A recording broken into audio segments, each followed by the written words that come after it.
வணக்கம்.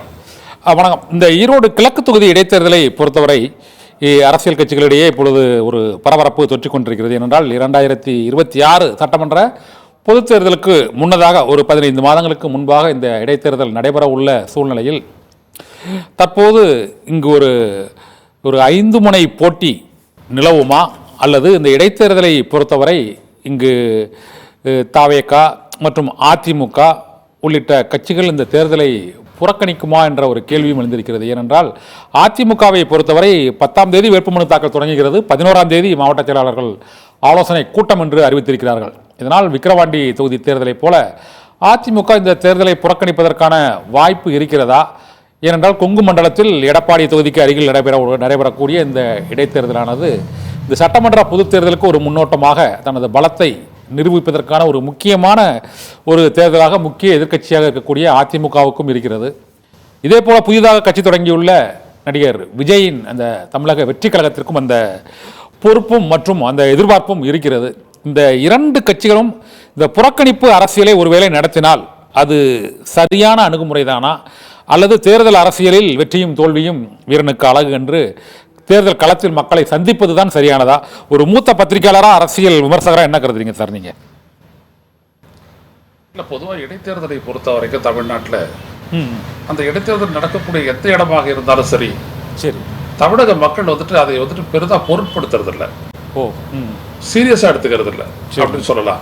சரி, அதனால பார்த்தீங்க அப்படின்னம்னா பணத்தை எடுத்துட்டு கொட்டுவாங்க, அப்புறம் பிரியாணி எடுத்தாந்து கொட்டுவாங்க, இன்னும் என்னென்ன முடியுமோ அவ்வளோத்தையும் எடுத்தாந்து ஆளுங்கட்சியை கொட்டும். எனவே அது அவங்களுக்கு சாதகமான ஒரு முடிவைத்தான் தரும் அப்படின்றது எல்லாருக்கும் தெரியும். அதனால அது மக்கள் அதை பற்றி ஒன்றும் கவலைப்படுறது இல்லை. ஆனால் இது பொது தேர்தலுக்கான ஒரு முன்னோட்டமானு கேட்டிங்கன்னா நிச்சயமாக கிடையாது. இதை பல முறை நம்மளுடைய தமிழ்நாடு நிரூபிச்சிருக்குது. பொது தேர்தலுக்கு முன்னாடி வரக்கூடிய இடைத்தேர்தலில் ஜெயிச்ச கட்சி ஆளுங்கட்சி அதே தொகுதியில் பொது தேர்தலில் மண்ணை கவிய காட்சியெல்லாம் நம்ம பார்த்துருக்குறோம். அதெல்லாம் வேற. முக்கியமாக இங்கே கருத வேண்டியது என்னன்னா, அஇஅதிமுக போட்டியிடுமா இல்லை விக்கிரவாண்டியில் பண்ணதை போல புறக்கணிக்குமா அப்படின்றதான் முக்கியமான கேள்வி.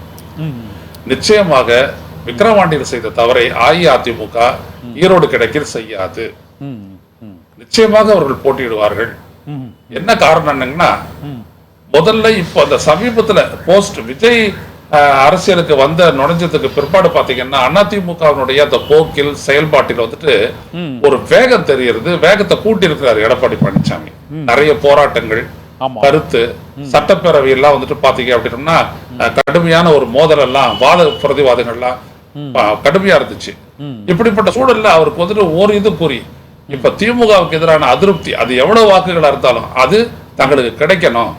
அதன் மூலமா கடந்த முறை ஈரோடு கிழக்கில் பெற்ற வாக்குகளை விட ஒரு 5000-10,000 வாக்குகளை சேர்த்து கிடைச்சதுனாலும் கூட அது நம்மளுக்கு ஒரு பெரிய மைலேஜ், அரசியல்ல ஒரு பெரிய தெம்ப கொடுக்கும், நம்மளுக்கு கொடுக்கும், நம்மளுடைய கட்சிக்கு கொடுக்கும், தொண்டர்களுக்கு கொடுக்கும் அப்படின்றத அவர் நிச்சயமா எதிர்பார்ப்பார். எனவே கட்டாயம் நீங்க பாத்தீங்க அப்படின்னம்னா அஇஅதிமுக இந்த தேர்தலில் போட்டியிடும்.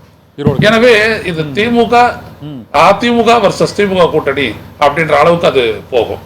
மற்ற கட்சிகளை பொறுத்த வரைக்கும் பாத்தீங்கன்னா எப்பொழுதுமே வெற்றி தோல்வி பத்தி கவலைப்படாமல் போட்டியிடக்கூடிய களமிறங்கக்கூடிய நாம் தமிழர் அவங்க இறங்கிடுவாங்க, அவங்க போட்டியிடுவாங்க. ஆனா விஜயுடைய தமிழக வெற்றி கழகத்தை பொறுத்த வரைக்கும் அவங்க இன்னும் ஒரு தீவிர அரசியல் அந்த கட்சி ஈடுபடாத காரணத்தினால அவங்க இந்த தேர்தலை ஒரு சோதனையா எடுத்துக்கிட்டு இறங்கினாங்க அப்படின்னம்னா அது அவங்களுக்கு கொஞ்சம் கூட சாதகமான ஒண்ணா இருக்காது.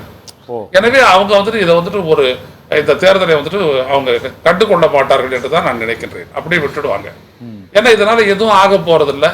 அவங்க தீவிர அரசியல்ல விஜய் இறங்கும் போது மட்டும்தான் அது அதற்கு பிறகான ஒரு காலகட்டத்தில் தான் அவங்களுக்கான அந்த எலக்டோரல் ஃபார்ச்சூன்ஸ் சொல்லுவாங்களே, அந்த மாதிரி அந்த தேர்தல் மூலமாக எதிர்பார்க்கக்கூடிய அந்த வாக்காளருடைய செல்வாக்கு, மக்கள் செல்வாக்கு இதெல்லாம் பெருக்கும்னு நம்ம எதிர்பார்க்கலாம். இப்ப அதெல்லாம் கிடையாது. மீதி பாத்தீங்க அப்படின்னா பாரதிய ஜனதா கட்சி இருக்குது. பாரதிய ஜனதா கட்சி இந்த தேர்தலில் போட்டியிடுமா அப்படின்றது அவங்களுக்கும் அதிமுகவுக்கும் ஒரு ரகசிய பேச்சுவார்த்தை இப்ப நடந்துகிட்டு தான் இருக்குது. எப்படி இதை பண்ணலாம் அப்படின்ட்டு. ஏன்னா போன முறை விட்டு கொடுத்தாங்க அவங்க. இந்த முறை பாத்தீங்க அப்படின்னாலும் எதிர் வரக்கூடிய தேர்தலை நாங்க ஒன்னாத்தான் போவோம் அப்படின்றதுக்கு ஒரு சமிக்கையா அவங்க இந்த தேர்தலில் போட்டியிடாத தவிர்க்கிறதுக்கான வாய்ப்பும் ஏதாவது ஒரு காரணத்தை சொல்லுவாங்க. ஆனா அதிமுகவுக்கு விட்டு கொடுக்குற மாதிரியா தான் இருக்கும். அப்படி ஒன்று செய்வாங்கன்னு தான் நான் எதிர்பார்க்கிறேன். அவங்க போட்டியிட்டு அவங்களை எக்ஸ்போஸ் பண்ணிக்க மாட்டாங்க.